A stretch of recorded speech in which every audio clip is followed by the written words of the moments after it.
from the city that never sleeps. 17 miles from Madison Square Garden, New York City. It's America at Night with Rich Valdez. America's favorite late-night talk program, featuring interesting guests from around the world and calls from across America. And now, here is your host, Rich Valdez.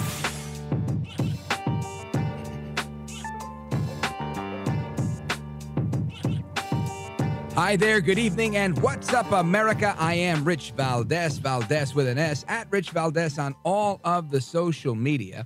Welcome to the Friday edition of the program. We are live, we're national, and your calls are welcome. 833-482-5337, 833-4-VALDEZ. And I woke up to a story in my text messages. My brother, I like to call him Conspiracy Joe. He should have his own show, by the way. He's got all the stories, but he sends me a barrage of stories every day with all sorts of crazy things. And maybe some of you believe all those things. I definitely don't. But this one wasn't a conspiracy. This was a actual a report coming from Fox 13 News. Listen to this headline. Over 120 people arrested, 123 as a matter of fact. A teacher and a nurse are amongst those arrested during a Hillsborough County human trafficking operation that rescued 28 children. Isn't that crazy? Or 28 individuals. I think we have a clip of audio on this. Check this out. Over the last 90 days, we arrested 123 individuals who were charged with human trafficking or trafficking-related charges. These 123 arrests transcend mere statistics. They represent our commitment to protect the innocent and our resolute efforts to safeguard the most vulnerable members of our community. We are not merely apprehending wrongdoers. We are ensuring no one falls into the clutches of these criminals who would exploit and inflict harm upon them. In the course of our undercover operations, we have come face to face with individuals from all walks of life. Some of who held positions of trust and authority that shockingly included a teacher, a nurse, basketball coach, and a person employed by a spiritual organization. These are individuals who betrayed our trust. That is the Hillsborough County, Florida Sheriff Chad Chronister. And shocking, right? But it's real. This is coming out of Tampa, Fox 13 in Tampa. Over 120 people have been arrested. 28 victims have been saved from the following 90-day human trafficking operation conducted in Hillsborough County by the Sheriff's Office. For the last 90 days, the Sheriff's Office Human Trafficking Squad conducted a number of investigations under the name Operation Renewed Hope. According to the sheriff, Chad Chronister, detectives conducted a number of these undercover streetwalker and motel operations, along with online chats, where undercover investigators posed as minors that were available for sex. The sheriff added that they also posed as guardians selling children for sex. Wow, that's horrible. Sheriff Chronister said that he chose to conduct the operation over the holidays when children are out of school and more likely to be online. Shocking stuff that's going on here. The sheriff added that deputies arrested 123 people who were charged with human trafficking and trafficking-related charges. You just heard him say that. Sheriff said that those arrested included a teacher, a nurse, a basketball coach, and someone employed by a spiritual organization. I'm curious to know what that is. Is that like a youth minister, a pastor, a priest? Very curious to know who's what and where, what type of organization, what faith denomination. I'm very curious. Anyway, the sheriff went on to say that the Operation Renewed Hope also targeted the driving force behind prostitution. I'm going to pause there and share something with you. I took a couple of days off after the holidays, right? After we came back, I took off like a long weekend, and I went to Medellin, Colombia. And it was a wonderful trip. It was very nice. But the most shocking thing, or at least one of them, I think this was the singular most shocking thing, was on one of the nights I went out. It was a Friday night. We went to like the the main area there. It's called El Poblado. And it's got a million restaurants. Think about it like, I don't know, kind of like Manhattan, but with great weather. And just every type of cuisine you want, all sorts of eateries available.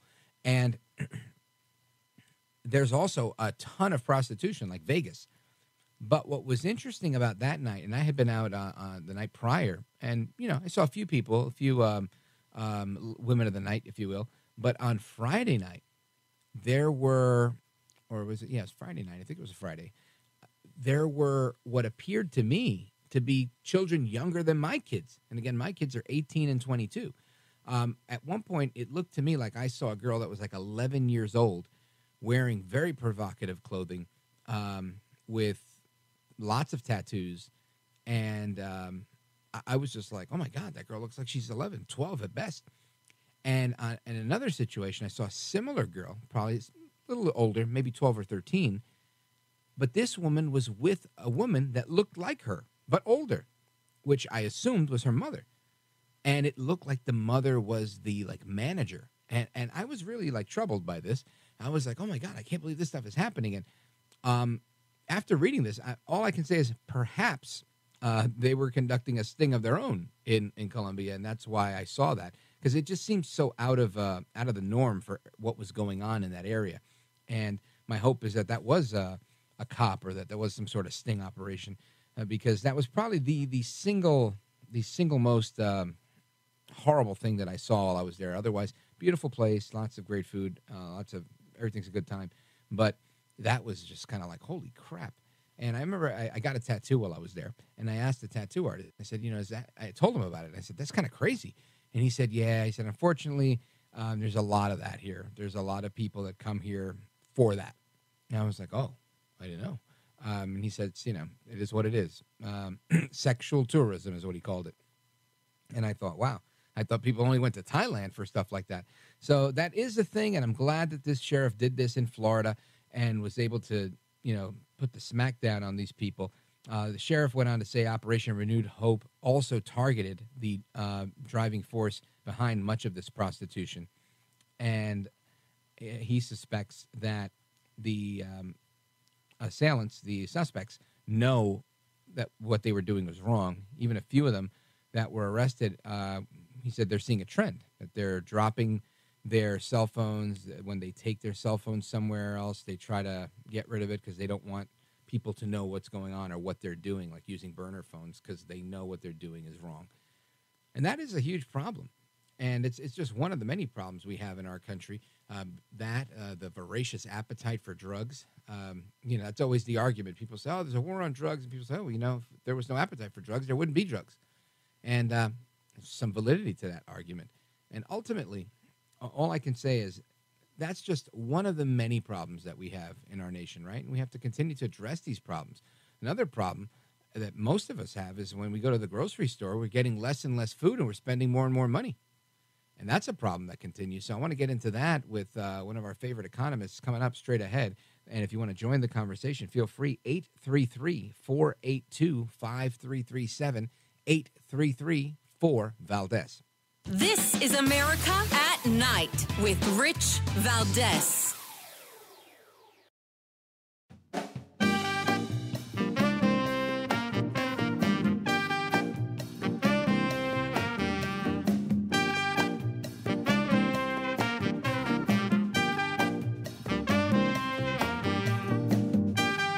America at Night with Rich Valdez.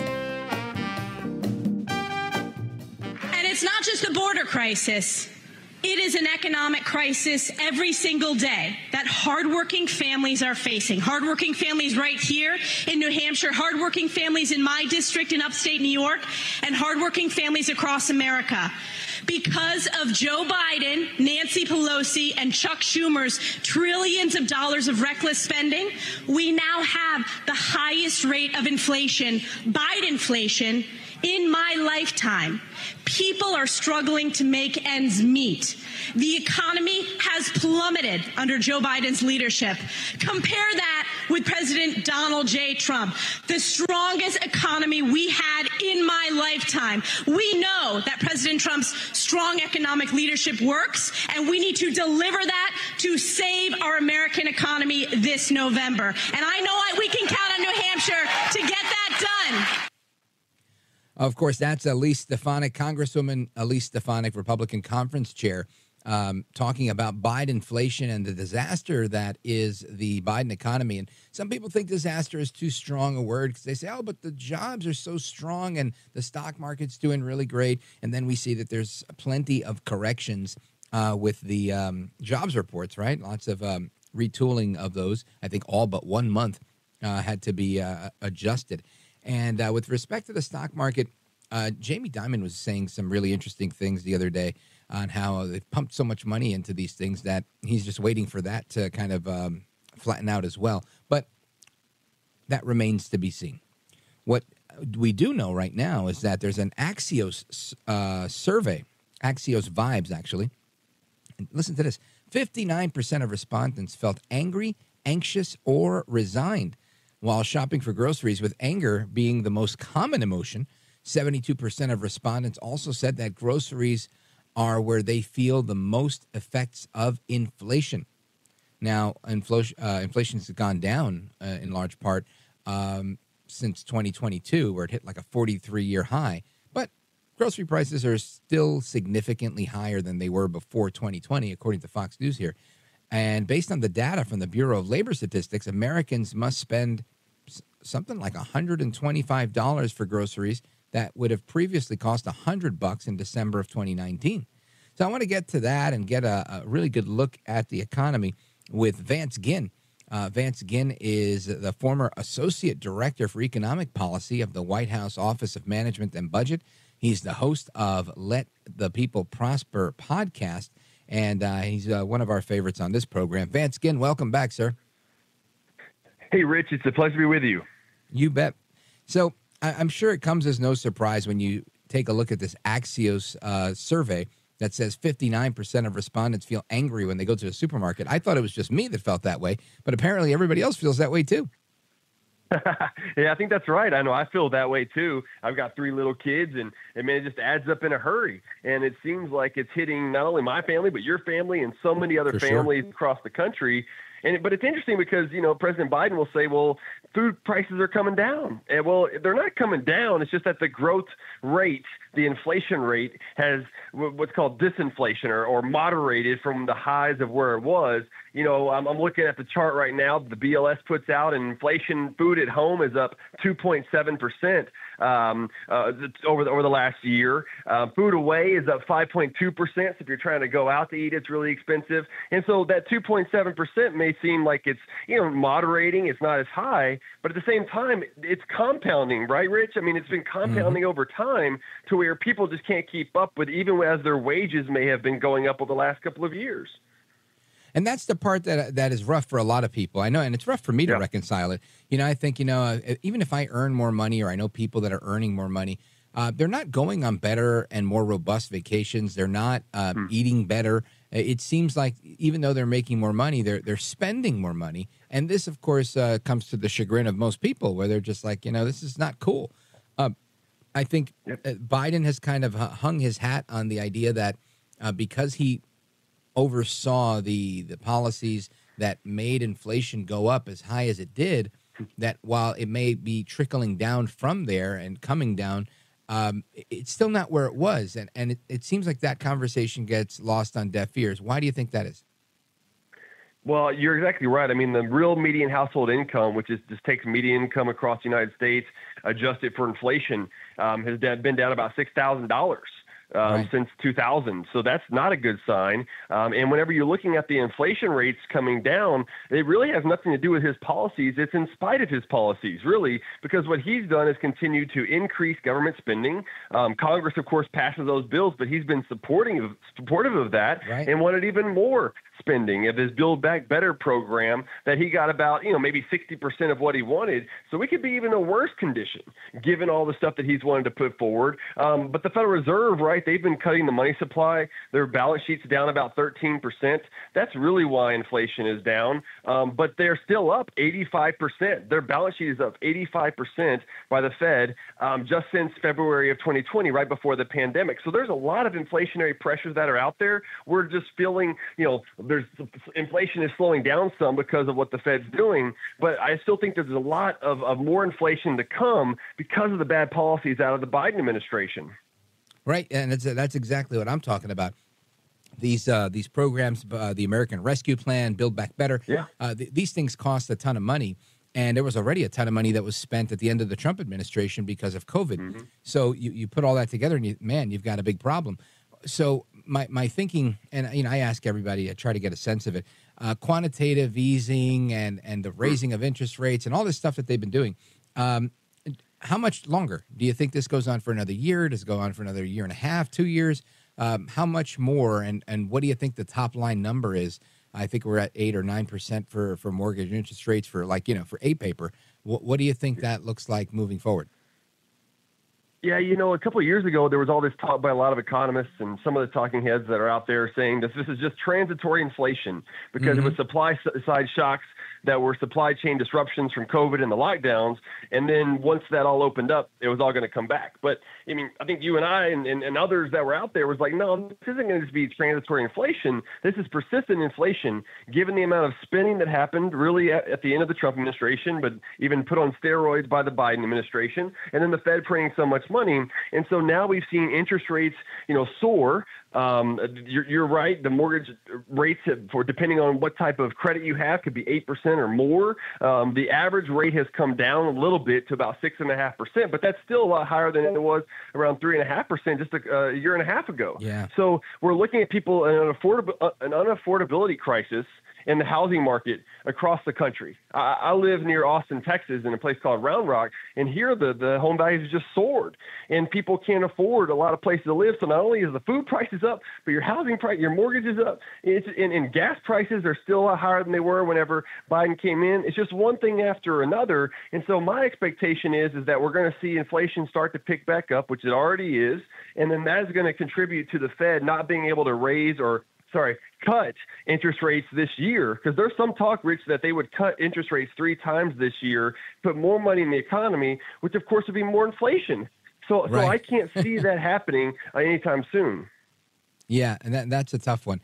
Folks, we're on with Vance Ginn. I want to talk a little bit more about the housing stuff that we just talked about, because I think the housing situation, it's not just Texas, right? I think that's the case all over the place, that property values are shooting up. And I've also seen, and again, I haven't seen too many reports, but this is really anecdotal from me speaking with people, that institutional investors are more aggressive than they've ever been. And they're buying up a lot of single-family homes. So there's an inventory problem for young people that are looking to make their first home purchase. So I want to talk about that a little bit. Of course, anybody want to join the conversation, you're welcome to do it. 833-482-5337 is the number. And with that being said, Vance, I see so much movement. People are trying to earn more. People are trying to move forward. But it seems like we're creating new normals, right? It used to be the norm of, you send your kids to college, they dorm at a school, or they get a job, and then maybe they don't come back. Now they always come back, right? I think it's quite a new thing for people to have their kids coming back. And I'm wondering, does that persist?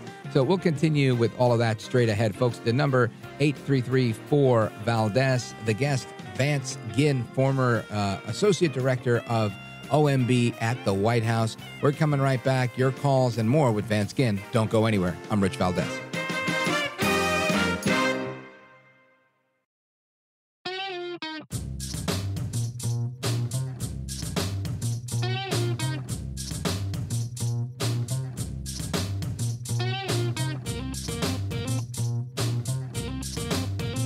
Well, thank you, Rich, and thank you for everything. I know you very well, and I listen, but I have a lot of people that listen, and they love your show, and I appreciate it very much. America at Night with Rich Valdez. All right, America, welcome back. Rich Valdez. We're here with Vance Ginn. He's former Associate Director of Economic Policy for the White House Office of Management and Budget, otherwise known as OMB. And he also hosts a podcast you should check out called Let the People Prosper. And I want to get to this topic we kind of left off with right before with institutional investors. I'm looking at an article published, I don't know, about 4 hours ago by Fortune magazine. Here's the headline, Vance. Listen to this. Wall Street's landlord phase is back on as Blackstone's $3.8 billion acquisition of Tricon rouses a slumbering institutional investing sector. And in most of my years, and again, I'm not an economist, I'm not even a finance guy, so I kind of pay attention to this stuff sparingly. But it was always my understanding, most banks and big investment firms that didn't specialize in real estate weren't involved in real estate. They oftentimes, if they had troubled assets, if they had any foreclosures, they were trying to sell them very quickly. And that doesn't seem to be the case anymore. And it doesn't even seem because it's advantageous, because it's always the same game, right? You sell it for cheap, you make some money on it, whatever. The real estate game hasn't changed in and of itself, at least from what I could see. But it seems that there's more institutional investors going after single-family homes than I've ever seen. And maybe that's just my limited purview. But it seems like a new thing. Is that new from your perspective, or is it something that's cyclical? That I've been following recently, Rich, and for a couple of years now, because after the pandemic and when things were locked down for a while, that's when the investors like the hedge funds and everyone else really started buying more of these single family homes. It's also when interest rates were really low, there were a lot of liquidity in the marketplace, and they didn't know where else to turn. And many people weren't buying new homes, so many people wanted to sell, but people didn't want to move. And so I think at that time, it made sense for these hedge funds to add liquidity to the markets for people trying to sell their homes, and other people weren't wanting to buy it because things were locked down and all that, that maybe they would buy them up. And that added liquidity, and it allowed for sellers to be able to sell their home. When interest rates went up, the last year and a half, they've been selling a lot of those off. They've been getting out of that market because the incentive just wasn't there anymore. But now, as interest rates look like they're going to start going back down, I think a lot of these hedge funds and investors are thinking, okay, where else are we going to get the rate of return we're getting right now? I think the stock market is way overpriced. If you look at PE ratios, price to earning ratios, and things of that nature, when you look at earnings for the future, which is what the stock market should be based on, and the earnings just aren't there. And when you think about the slower economy, likely recession in 2024, you don't want to put a lot of money into the stock market and some other types of assets. And so they're looking around and saying, where else do we put it? And I think that's why they're getting back into single family homes. I don't know that that'll last a long time, because they can flip them pretty quickly. But it is kind of interesting to see what's going on. And I think it all goes back to what we were talking about in the first segment about Biden's overspending, Congress's deficit spending, right, and the Fed printing so much money, is that money has to go somewhere. And you can only choose so many assets, and right now they're choosing the single-family home. Got it. Okay, so you're saying from the position of the institutional investor, it makes sense for them. It's a safe place to park their money throughout these tumultuous times. I think so. I think so. I think it's kind of a hedge on a lot of the uncertainty that's out there right now. And we'll see what happens if that's a domino that starts to fall like it did in 05, 06, 07 period, right before the Great Recession. Or will that be something that's longer lasting? I mean, home prices started to go down. I'm just reading another article from the Wall Street Journal right now about how home sales were the lowest in almost 30 years in 2023. And so when you're looking at that and you see that the median home price is $382,600, and it was actually up in December year over year by 4.4%. This is about the affordability issue. We're getting to a situation where many single, or just parents in general, or households can't afford a lot of these homes. And if they go on the market and these sellers are trying to sell, who else, is going to get except these institutional investors, for better or worse? But I'm hopeful that maybe some of these prices will start to go down, and that will help things be more affordable for families. All right, that's encouraging because, I always tend to look at things sometimes with the glass being half empty. And I think, you know what, they're buying up what everybody else wants to buy, what we could possibly afford to buy, and leaving nothing left for everybody else. And that's a sinister motive, right? Obviously, yeah. Which I don't put past many in the elite and the in the big finance group like Blackstone. Yeah, I get where you're coming from, Rich. I mean, I'll be worried about that too. But I would hope that at some point they're going to be based on profit motive. And if you bid up those demand too high and the price is too high, then you're not going to be able to sell it off in the market and liquidate it in order to get those funds to add to your profitability, which will reduce the shareholder value and everything else, and they'll come up into problems. Now, those problems could still come up because another big thing, Rich, and I don't know if you've been following this, but the Federal Reserve has been running losses of over $100 billion.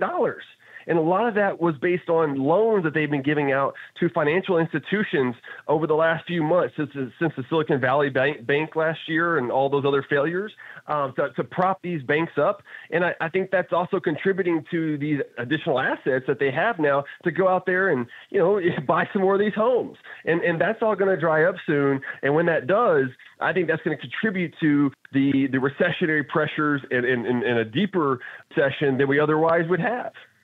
Yeah, well, that makes a lot of sense. And again, I'm still the jury is still out for me on whether these guys unload what they've bought.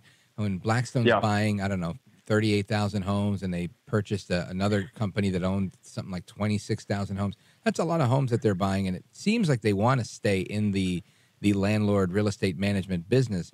And it seems curious to me. But excellent analysis, and I appreciate that, and I agree with you.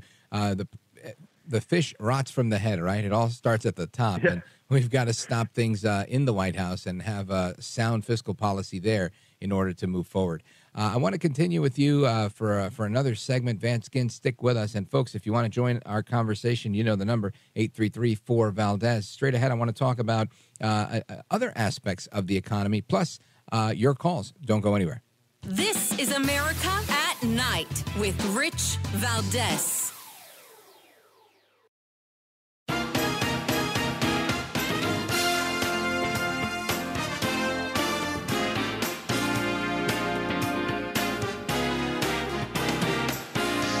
This is America.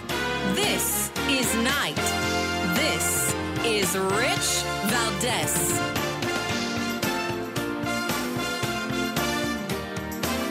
All right, America, welcome back. It's Rich Valdez. We're having a conversation with Vance Ginn. He's former White House Associate Director for Economic Policy in the Office of Management and Budget. He's the host of Let People Prosper podcast. And I see we have some callers that have questions for him. Let's go to Steve in Atlanta on WGKA. Steve, go right ahead. You're on with Vance Ginn and me, Rich Valdez. Go right ahead. Hey, Vince and Mr. Valdez. So hey, I want to put something that's like maybe a tough thing to even consider, but I want to pose a question to both of you, and get your reaction and how you feel about it. Would either one of you be a proponent of a system where entitlements, the participants of entitlements, would have to repay the cost of their benefits, each paycheck, like 10%? All right. Steve, thank you. Vance Ginn, your thoughts on repaying entitlements, I guess, for public assistance and whatnot? Yeah, no, that's interesting. I mean, the big ones come to mind, of course, are like Social Security and Medicare, which those would be tough to pay back. Those may not be the ones you're talking about, but for example, in Social Security, if you're retired, you're not probably getting any additional income unless you take it out of your Social Security check. That'd be a tough one politically to get done. When you talk about Medicare, you're in a similar situation with mostly retired folks. And so those are the big types of entitlements that I don't know if that would quite work. I do think that we need reforms to those because those are some of the biggest cost drivers that's, driving the deficits in national debt over $34 trillion. But I think there are going to be different types of reforms than those. When you think about SNAP, like food stamps and TANF and housing vouchers and those things, I mean, people do end up paying a lot of that back whenever they go to work. once they get off of those programs, that they pay taxes that go in to pay for those programs later on. But you're right. There is a cost up front that we've got to come to deal with. And a lot of people, it's a tough road to say, I'm going to get off this program and go to work, because then they lose so much on that program, what's called a fiscal or a benefits cliff. And so there are some reforms that we need to make sure that people are going back to work with work requirements and things of that nature. If you're on any of these safety net programs, that I think will be a better play for not only the individual, but also the economy and their families and everything else. So I'm with you, though. I do think we need some reforms to a lot of these programs. Thank you, Steve. I appreciate it. And Vance Ginn, I realize that with any of those, for me, it's the same in all three of them, right? Just if you're looking at the big ones, if you're looking at SNAP and TANF and public assistance that way, or if you're looking at Social Security, Medicare, either way, these are all people on a fixed or no income, no or low income. And it would be very difficult to say, all right, you found a job, now you got to pay us back. I just don't think it's realistic, and it probably wouldn't happen. We've got another call from South Carolina, Charleston, South Carolina, WTMA. Let's check in with Robert. Robert, you're on with Vance Ginn. Go right ahead. Hello. I just wanted to mention, you said that when the houses could be bought up by large organizations, and that could be bad for the market. But the fact of the matter is that actually, if large organizations start buying up the houses, it's going to cause the rent prices to decline.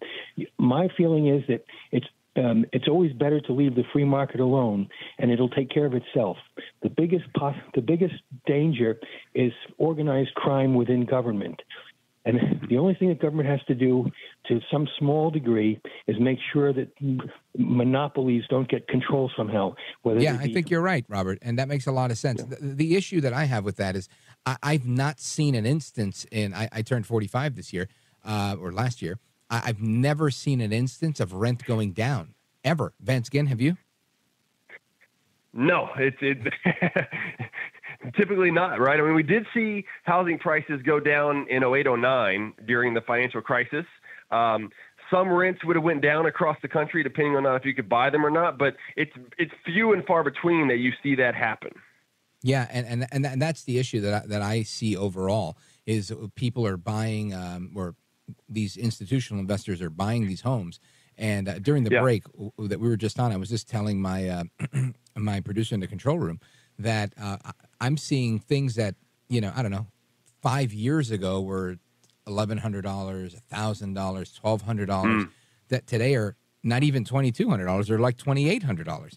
And I'm thinking, who's getting that much money from their job?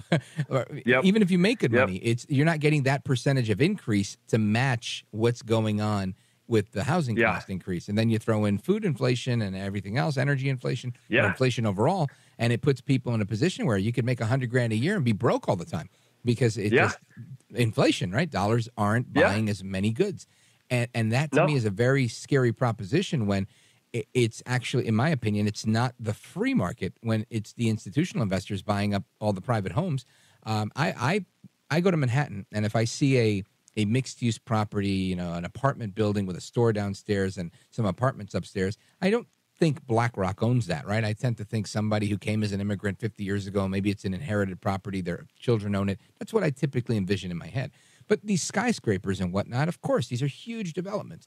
And I feel like, when you start seeing a mom-and-pop bodega with 3 apartments upstairs owned by BlackRock, I think something's wrong. That's just me. Yeah. Well, I think there's some truth to that, though, Rich. I have a little bit more faith in the free market. I think that a lot of these investment companies will lose money on this. That they won't take this on forever, just given the dynamics of what's happening with Congress and the debt soaring. Interest rates are going to soar. They're going to have a lot of costs. And I think they're going to be stuck with a lot of these assets that it's going to be difficult to sell off and liquidate. And then that will allow for the correction to occur in the marketplace, because the alternative, right, is for this to be called a market failure and for the government to come in and somehow try to solve this problem. I don't see how they can do that. And I think that they would make the problem worse. Government failure is 9 times out of 10 much worse than any sort of perceived market failure that may be out there. So I'm just very cautious of putting too much blame, because then we'll have Congress come in and try to step in and do something, which I think will make the problem much worse. Right. Reagan said it best, right? Government's not the solution to the problem. Government is the problem. Amen. Vance Ginn, yeah, amen to that is right. Vance Ginn, let everybody. Well, actually, I got to take a pause here, but can we come back and you could plug the podcast and let everybody know how they could follow you? Does that work for your schedule? Yeah, sounds great. All right. Stick around, folks. We're coming right back with Vance Ginn. Don't go anywhere. This is America at Night with Rich Valdez.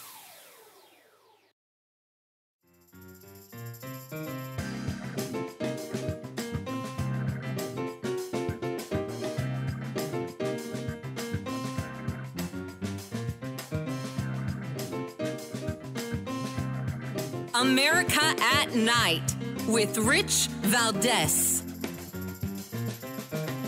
All right, America, welcome back. We continue with Vance Ginn. And before we bid him adieu, Rob in Mount Pleasant, South Carolina, listening on WTMA, has a question for Vance Ginn. Rob, go right ahead. You're on with Vance Ginn. Thanks, Vance. Rich. Vance, you made a statement that Social Security and Medicare were entitlement programs, and that's not true. I really take offense at it. The Social Security, it was a forced payment that came out of every one of my paychecks, and then when I was self-employed, I paid both sides of it for over 15%. Same thing with Medicare. I'm on Social Security, and every month I pay into the Medicare program. Now, whether it goes bust or not, who knows? They've been saying that since I was in my 20s. But thank you, Rob. Vance Ginn, go right ahead. Yeah, I don't know that I called it an entitlement. I usually don't call it an entitlement. I think it is a safety net program that was put in place many years ago, right, during the Great Depression. And you're right, when you're paying into this program, Social Security and Medicare are pay-as-you-go programs where you paid in during your working years and you're paying for someone else who's already retired at the time. So there's not a specific amount of money that's allotted to you or to me or to anyone. And that's why it's become a system that's going bankrupt in the next 10 years if we don't do something about it, where we have a lot of people, retirees compared to those people who are paying into the system. And I think we have to be realistic about it, is that there has to be something done. I don't think any retirees will see anything change for them, but I think folks like me, I'm 42, and younger folks will need to have some other alternatives. And so I think that it is something that we're going to need to really do a deep dive on to figure out what's going to be best for the future. Thank you, Vance, for saying that. And Rob, thank you for your call. Big shout out to everybody listening on WTMA in South Carolina. Now, Vance Ginn, for everybody who's saying, man, this guy, he's a whippersnapper. He's really smart. I want to hear more from him. How do they hear your podcast? How do they keep in touch with you? What's going on? Well, I appreciate that, Rich, and it's always a pleasure to talk with you and the guests. There's some great questions tonight, for sure. You can all find me on vanceginn.com, VANCEGINN.com, and there's a lot of information on there. I have a newsletter on Substack, vanceginn.substack.com. I'm on X, formerly known as Twitter, a lot, commenting on a lot of these things. And then you can find my Let People Prosper show on YouTube, on Apple Podcasts, wherever you get your podcasts. I'm on there as well at the Let People Prosper show. So be sure to check that out, please.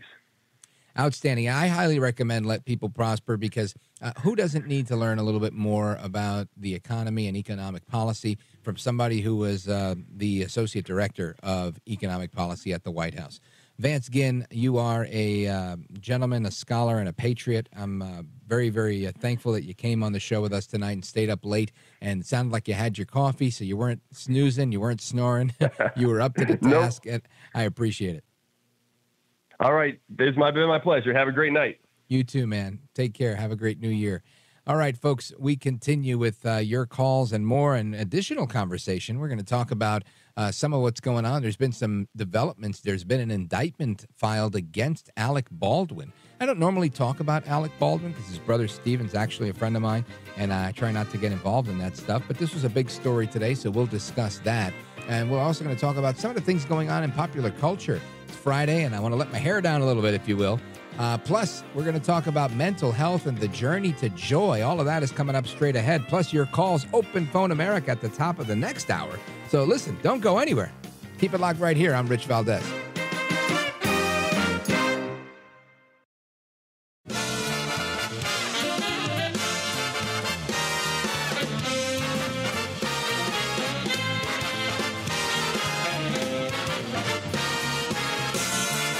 Live from the city that never sleeps. 17 miles from Madison Square Garden, New York City. It's America at Night with Rich Valdez, America's favorite late night talk program, featuring interesting guests from around the world and calls from across America. And now, here is your host, Rich Valdez. Hi there, good evening, and what's up, America? I am Rich Valdez, Valdez with an S, at Rich Valdez on all of the social media, your liberty-loving Latino amigo. Happy to be here with you this Friday night. It's hour number 2 of our program, and if you want to join our late-night national town hall conversation, feel free. Give us a call, 833-482-5337-833, the number 4, and my last name, Valdez. Looking forward to speaking with you guys on the different topics we're talking about.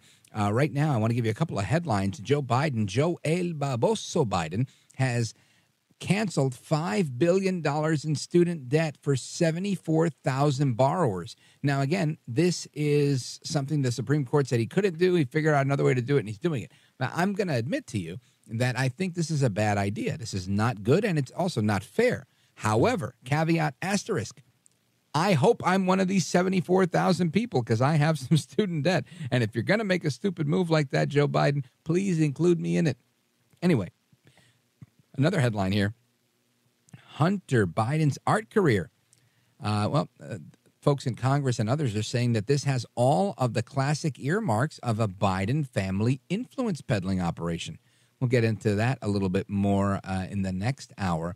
Biden is now admitting that the airstrikes in Yemen aren't working. Well, of course not. The typical Biden airstrike is, we go and we hit you and we leave American service members with traumatic brain injuries. And what do? We turn around and we shoot an old tank, an old warehouse, right? We don't claim any people. We don't murder anybody, right? Nobody's dead at the end of this. And what's the point of an airstrike if you're not going to kill people? Call me crazy, but I thought that's how you fought wars. Unbelievable. The way that we think about things lately is just so warped. And Joe Biden's always been kind of warped. The judge is now hinting that Trump's election case, his trial for it, might face some delay. Mm-hmm. Yeah, no kidding. And let's see. There's more. I'll get to that one later. That one requires a little audio. And there's the big story that we've been seeing in popular culture and Hollywood entertainment news. Alec Baldwin, the actor, has now been charged with manslaughter. Now, this is an interesting thing because there's video of Alec Baldwin on the set shooting a prop gun with real bullets on the set, and someone died as a result of this. And it went back and forth, and then it didn't go, and then it came back, and now it was gone, and now it's back again. And I want to get to the bottom of this with somebody I know that's following it and somebody who's always has their finger on the pulse of what's going on with popular culture. Zen Sams, X-E-N, Zen Sams. Zen Sams is a radio host. She's a model out of Canada, and she's just phenomenal. She's done some acting. She does a lot of great work, and she really keeps her finger on the pulse of what's going on in the world of entertainment, the world of politics, and all news all the time. She's really, really up on what's going on, and she's a mom, so she kind of has to know what's going on. Zen Sams, welcome back. Hello, Rich. Happy New Year. What's going on? Happy New Year to you. Good to hear your voice, Zen. So let's talk a little bit. Always excited to jump on. Amen to that. I appreciate that. And I know that you always have some interesting opinions, and you know what's going on. What's the story here?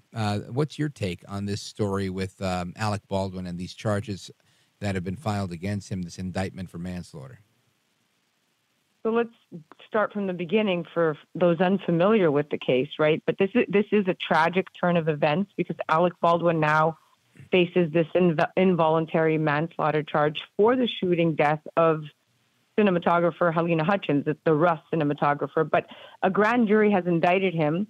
And if he's going to be convicted, he could be looking at up to 18 months in prison. Now, someone's going to say, well, it's 18 months. It could be reduced. It's going to be even less. But his legal team expressed like a lot of anticipation for the upcoming court proceedings, meaning he's stressed right now, and he should be. Now, there's special prosecutors leading the case. They argued probable cause based on these additional facts from there was a very extensive investigation, like you alluded to earlier. It was on, it was off. Then when the investigation was on, they really dug deep, and really it was pointing to Alec Baldwin's potential criminal culpability in the incident that basically claimed her life and injured. Of course, there was an injury as well. The director, Joel Souza, was also injured. Now, in all of this, when you look at this fatal incident, it occurred on the set of Rust at the Bonanza Creek Ranch when this prop gun that he was holding, Alec Baldwin, got discharged, although unexpectedly it did get discharged in his hands, pointing directly at her.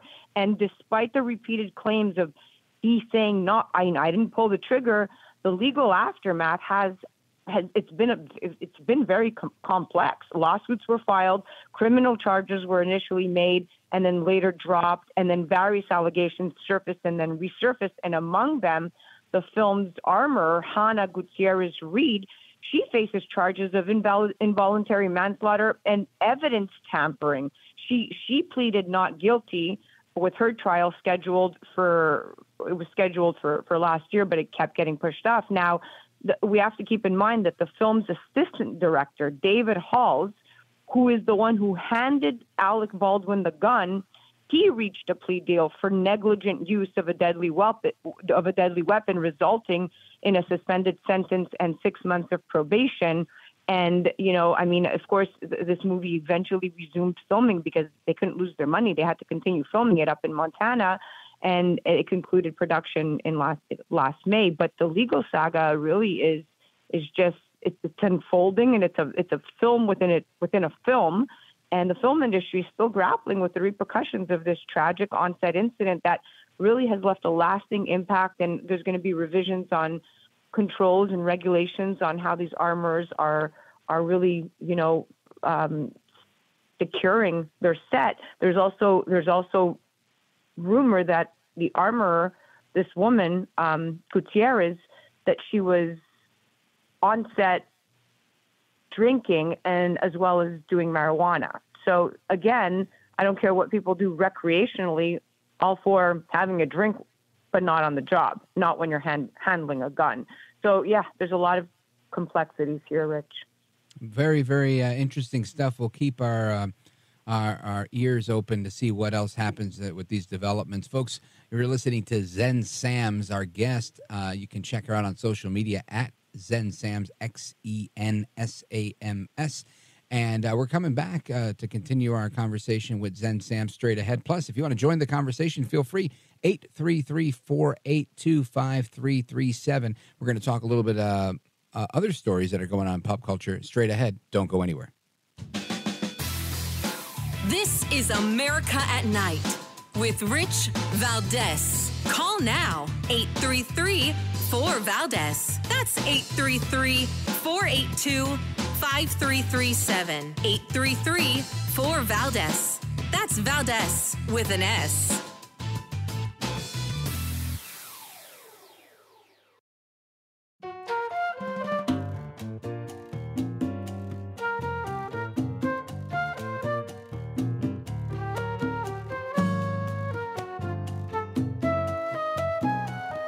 Well, Mr. Valdez, you have one of the greatest shows that radio's ever had. America at Night with Rich Valdez.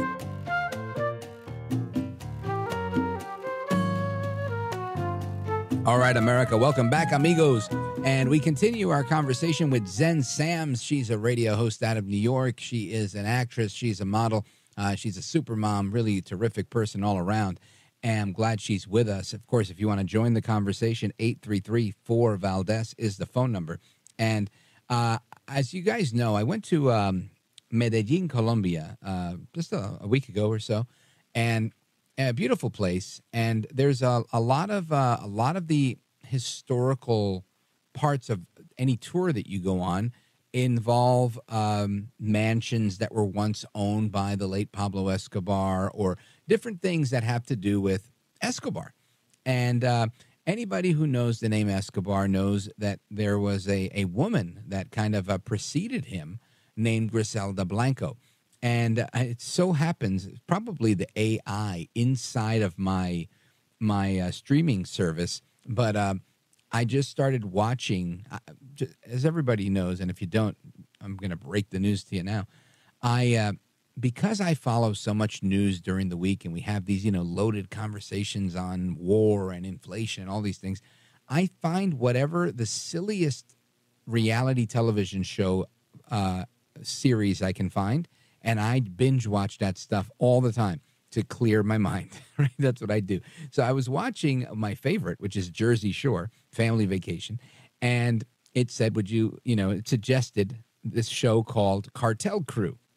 And I started watching it, and it's the son of Griselda Blanco, and he's promoting a clothing line, and it's interesting. I'm only a couple episodes in.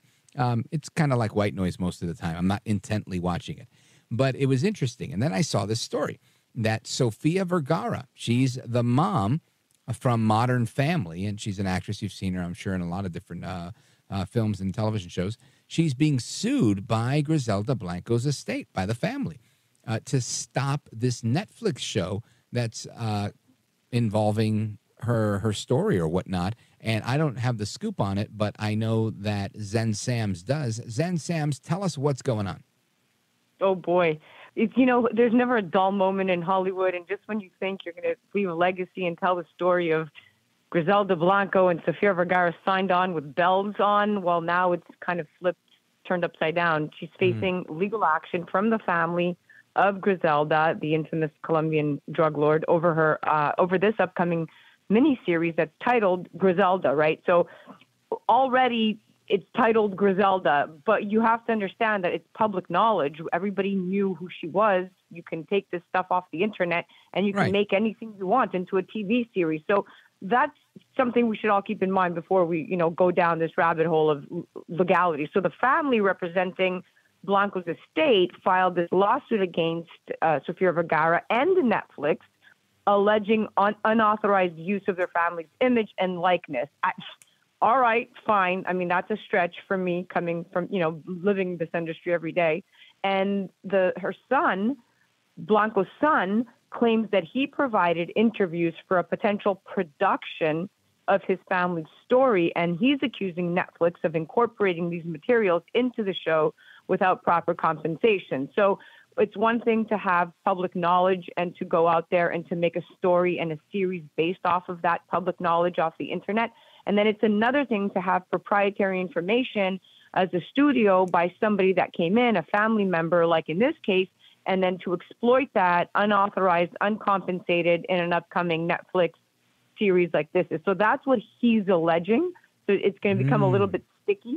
So the son is now claiming that all these interviews that he provided for this potential production of his family's story is something that he didn't get compensated for. So the lawsuit seeks to block the release of the series, and that the series is set to be released a week from now, January 25th.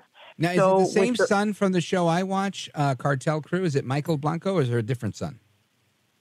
No, it's the same. It's the same son, because I mean, that I know, the Blanco children, there's more than, I mean, I think there's a son and a daughter. I don't know the exact amount of children she has, but the Blanco children urgently are pursuing a court injunction, right? So there is more than just one child involved. And in the midst of this legal battle, Sofia Vergara discusses her transformative role as the cocaine godmother, portraying Griselda, right, as this a very complex figure driven by a fierce commitment to protect her family. And then on the flip side, now the family's trying to protect the mother in this lawsuit and trying to not, to prevent this from even hitting the stream. But I wouldn't understand why, because at the end of the day, I guess they're all feeling disgruntled and they see money and they see Netflix, and Netflix has a big budget. And, I guess they're trying to either stop the production or get paid and use this as like a ransom. I guess the history precedes them, right? Listen, I agree. Listen, I think, and maybe we can invite him on the show. Maybe that'll be part 2 to this discussion. But I feel like if somebody were making a movie about me, and I don't know why they would want to do that, but let's say they did, and I had no say in it, then I have no say in it, right? I mean, they learned about me, they heard about me, they're making a movie, that's on them. But now if one of my children goes to them and gives them a bunch of insider info, then the question becomes, are my children that naive to give all these interviews without any contract in place, for compensation? Correct. Or do they go and they do that and then say, oh, well, hey, I didn't know you were making a big movie out of this. I thought you were just curious, and I guess that's where it can get kind of murky.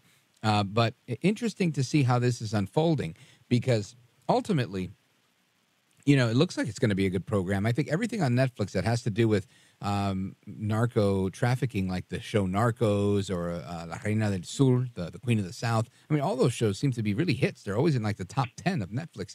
So I presume that people enjoy this type of programming.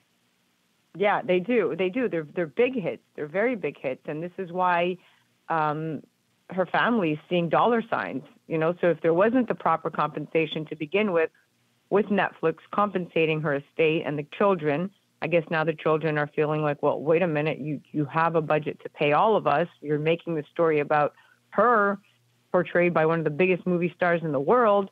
And so, we don't know what the deal is and we don't know what the specifics are, but it feels like they were not compensated. And so they'll stop at nothing until they reach some kind of resolution. But then Netflix could turn around and say, whatever, do what you got to do. But this is public knowledge. We could go make, this 10 times over without needing your permission. But in this particular case, we don't know what was divulged in those private meetings between, those producers and yeah.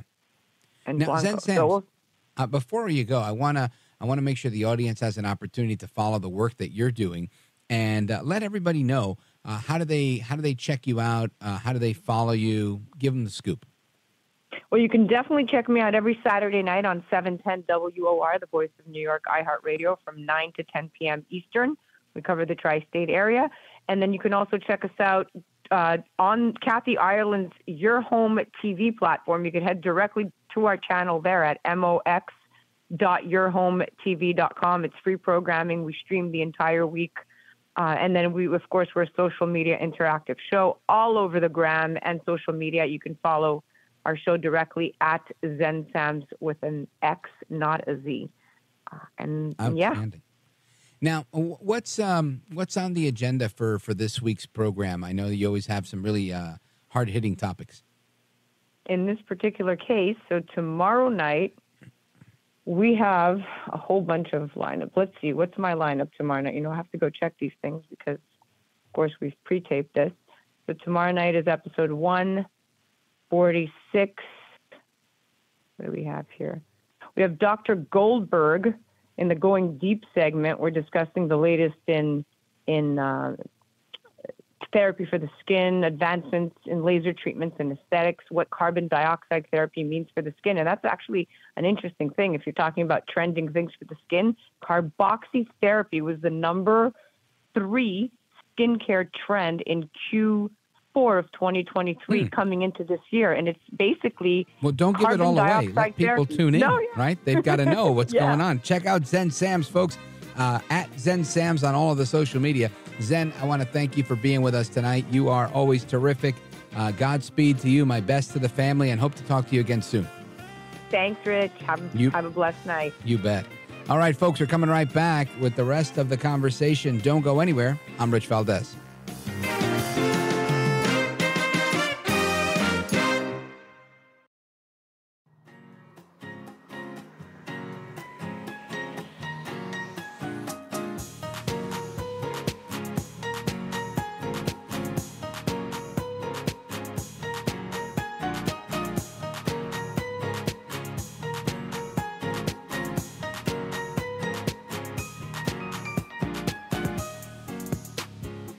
America at Night with Rich Valdez.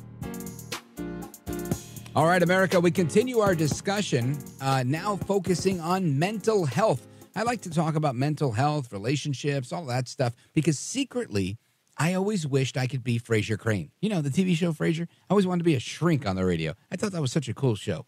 But mental health is important, right? And it's something that we don't talk about enough, in my opinion.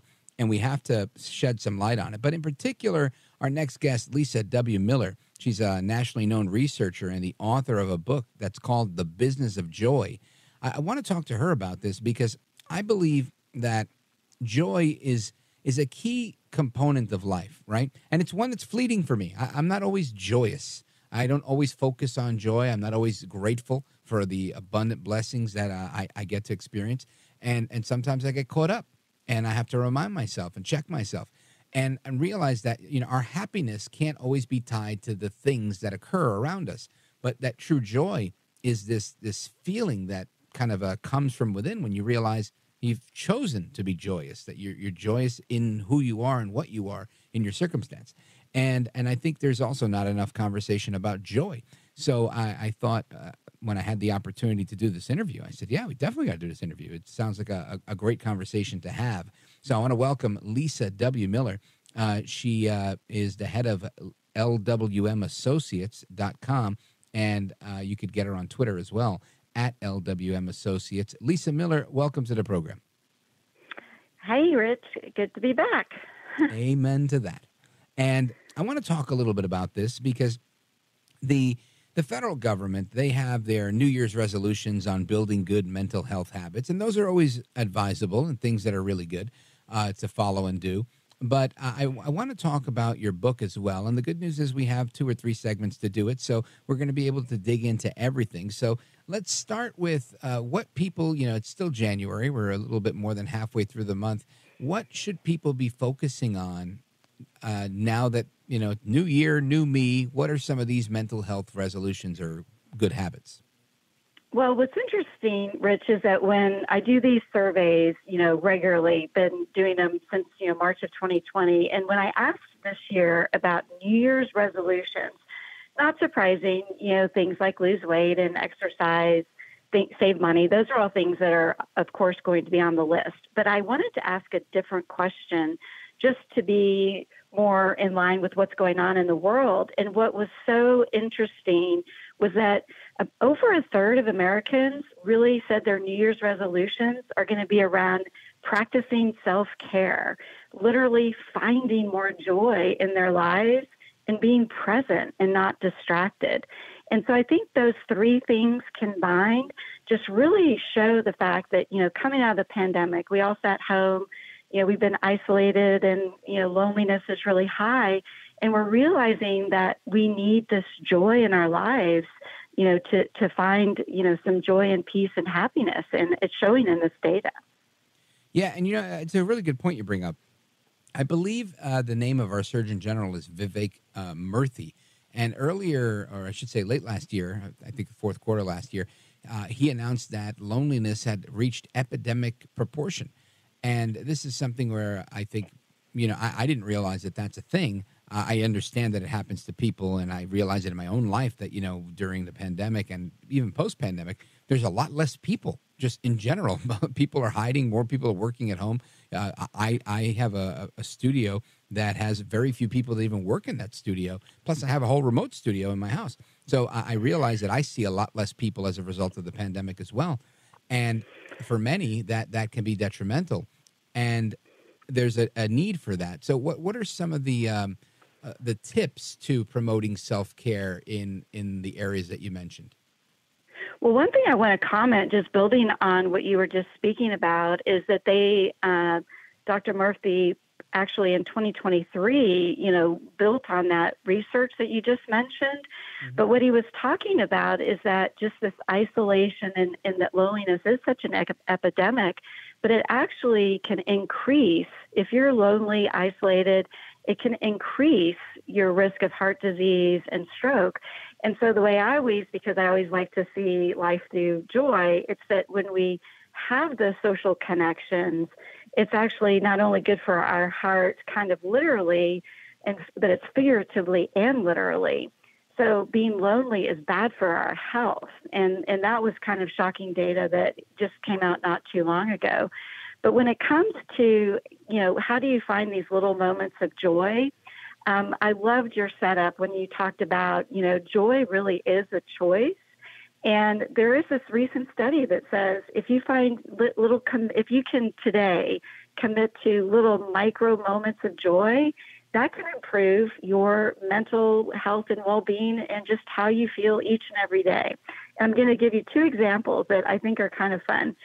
And I think this is in my DNA. So some people out there might say, okay, this might seem kind of weird, but I'm one of those people that I make a point. If I'm, in traveling and I'm in a Lyft or an Uber, I actually generally try to have, a conversation and ask how people are doing.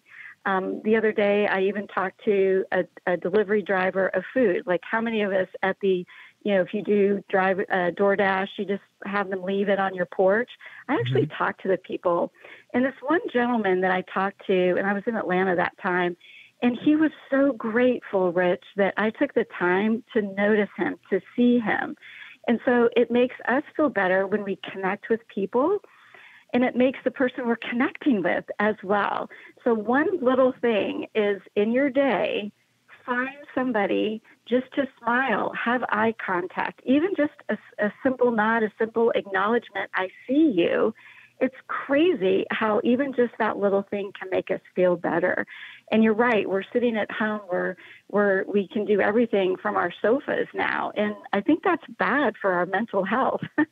Yeah. Listen, I'm listening to you speak, and I remember, grew up in Brooklyn, moved to Jersey, and one of my first corporate jobs was for Verizon. It was a Fortune 10 company. I was a corporate sales executive, and I wore a suit to work every day, and I worked in a building that had an elevator.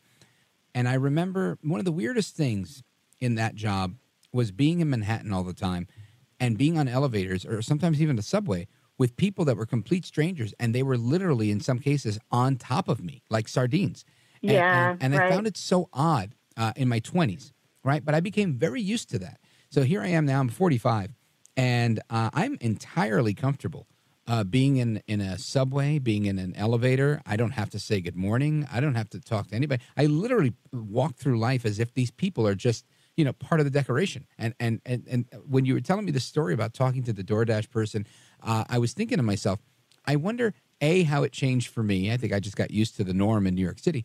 But B, was this a practice that you've always had since you were young, or is it something that you just do now as an adult because you're intentional about it? I think it comes naturally to me, and so I think I've kind of done it my whole life. But when I started this project called The Journey Back to Joy, when the pandemic started, what I realized as I'm a consumer researcher, I'm one of those curious people. And so what I saw was that obviously it was lockdown, shutdown, isolation, all that stuff. But at the same time, we were craving different ways to connect, whether it was Zoom happy hours or, virtual graduations. But we were still craving the social connectivity and the human kindness. And so, I think it comes to me naturally. But even these people that I talk to, literally, I can't tell you how many times Rich, people say, Lisa, you made my day, because people just want to be heard. And I ask consumers when I do my research, there's a difference between what we say we want versus what we say we need. And it comes out of my data. And let me explain. I'll give you a fun example that I think everybody can relate to. So today in colleges, there's online courses. When I talk to students, I'll say, do you prefer in person or online? And they're like, online. I'm like, okay. And then I say, do you prefer the one where you have to do your homework every week, or that you actually can do it all at once at the end of the semester? So basically code for zero accountability. And of course the students are saying, sign me up for the online all at the end. And I go, well, which one do you learn more? And they're like, oh, hands down, in person I learn better. And then I say, which ones do you feel like you have better connections with your fellow students in person? But so what they say they want versus what they say they need are completely different. And so they begin to acknowledge the benefits of being in person, because this generation of kids graduating today, 2024, the class of 2024, they're the first class to have started high school and college. started high school when COVID started, and they don't have social skills. And so we can't just ask consumers we have to help remind people of the joy in these human connections, because it's easy just to have people be wallpaper. It's easy to get caught up. Easy. Lisa, I want to jump in here just because we got to take a quick pause. We're coming right back with Lisa W. Miller. She's the author of The Business of Joy. You can get it on Amazon. Make sure you check it out. Buy 2 copies, one for yourself, one to give to somebody like me that's kind of gotten used to just being a zombie, a cog in life. And we're coming right back with Lisa Miller. We're going to continue the convo. Don't go anywhere. This is America at Night with Rich Valdez. Call now, 833-4VALDEZ. That's 833-482-5337. 833-4VALDEZ. That's Valdez with an S.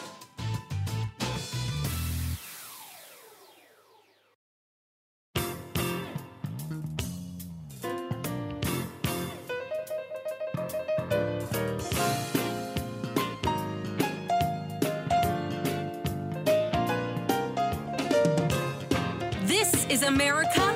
This is Night. This is Rich Valdez.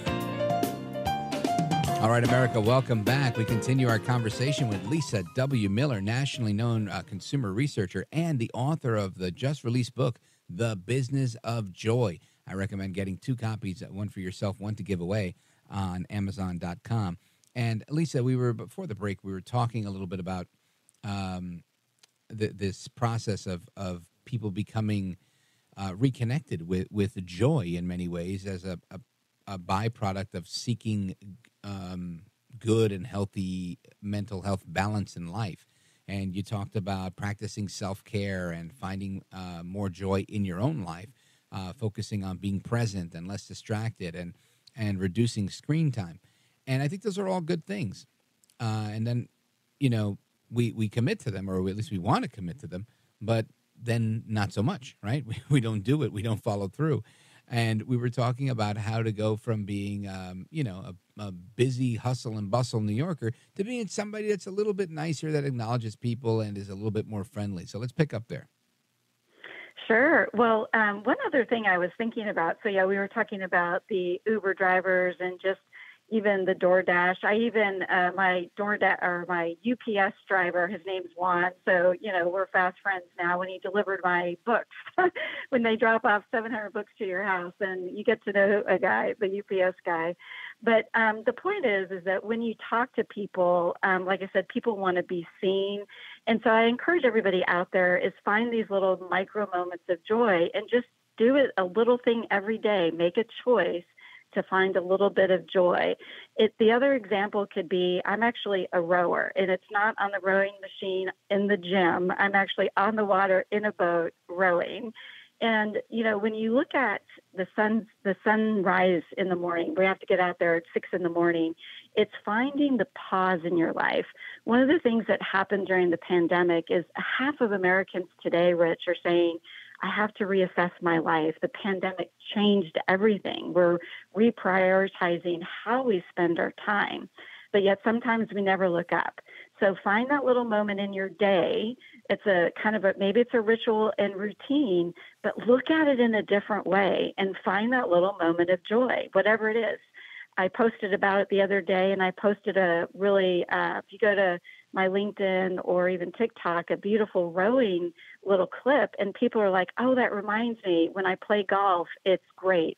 Or even when I just go visit family, and it just reminds people there's joy every day. We just have to have it on our radar to really be able to take it in. Yeah, to be able to be open to it. It's there for the taking, and it does. I mean, I told you this data, it improves your health. Cal Berkeley had this little micro moments of joy every day, improves your mental wellness. And I believe it. I totally just believe that data. Folks, we're coming right back. We're going to wrap up with our guest, Lisa W. Miller, and she's going to tell us the key takeaways from her book. So don't move a muscle. Plus, after that, it's Open Phone America. You get to weigh in on all of the topics we've discussed tonight, plus whatever you want to bring to the table. And the number for that, as always, 833-482-5337, 833-4-VALDEZ. This is America at Night with Rich Valdez. Call now, 833-4-VALDEZ. That's 833-482-5337. 833-4-VALDEZ. That's Valdez with an S.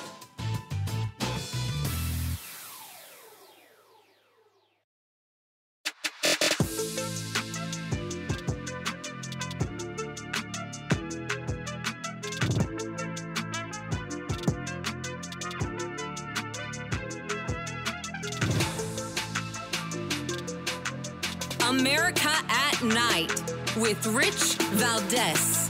Call now, 833-4-VALDEZ. That's 833-482-5337. 833-4-VALDEZ. That's Valdez with an S. All right, amigos, welcome back, familia. We continue our conversation as we wrap up on this topic of the business of joy. That's the just released book from Lisa W. Miller. She's a nationally recognized consumer researcher and the author of that aforementioned book. And you can get a copy of the book, The Business of Joy, Untold Lessons from the Pandemic, What's Next and How to Prepare. And it's important, I think, that we keep this stuff in mind because all too often people are, at least in my part of the world, people are very, very short-fused around here, right? This is why people get, it's not just flipping the bird in bad traffic. People are getting out of their cars. They're beating people up. People are really, really stretched thin. And it gives me pause and it makes me realize we all have to do better, starting with me, right? I've got to do better. And that's why I love this topic of joy as it relates to mental health as well. Lisa, let everybody know what they can expect when they buy 2 copies of your new book. Well, basically, the book is really a retrospective of the pandemic and what we went through. And in the beginning, it might be like, oh, cringe, we all did crazy things like putting our groceries maybe in the garage and all these things. But the main takeaway is what are the lessons learned? Because if we don't learn from all the tragedy and some of these bad things, there's just a missed opportunity. So it's a retrospective, and at the end of the book, it kind of summarizes it. And it's through a lens, interestingly, of the restaurant industry, but all of the principles and the learnings apply, and it'll really touch people's heart and things like that. But I do think some of the key takeaways are we have to really kind of you kind of almost hit on it a minute ago, but it's like we've got to flip the switch and turn ourselves back on and re-engage with humanity again, because we've gotten this isolation has become comfortable, and it's easy because everything can get delivered. We don't even talk to anybody. And so we have to flip our switch back on and start engaging. And it's good for our health and it's good for our soul. And so I think that's a key takeaway. And then the other thing is about perspective. This is where we have to say joy is a choice. Yeah, the world is not great out there, but how you choose to view it each and every day, your perspective matters. So that's where you can find these little micro moments of joy each and every day. And I really challenge everybody to try it and just see what a difference that it can make. And I just try to remind everybody, make room in your day for joy. It's a journey. There's not every day is a bed of roses, but I really believe that if everybody can engage and, be kind, see people, engage with people, I think it'll be a better place.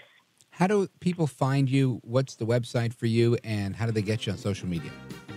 Yeah, so the best place to find me is LinkedIn, Lisa W. Miller. You can hashtag Journey Back to Joy, and you'll find all my content.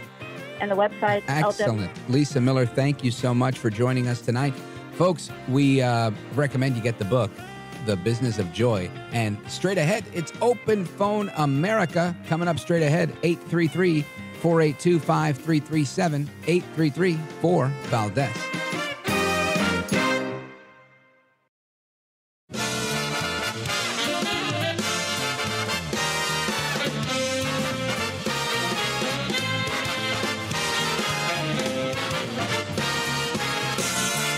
Live from the city that never sleeps. 17 miles from Madison Square Garden, New York City. It's America at Night with Rich Valdez, America's favorite late night talk program, featuring interesting guests from around the world and calls from across America. And now, here is your host, Rich Valdez.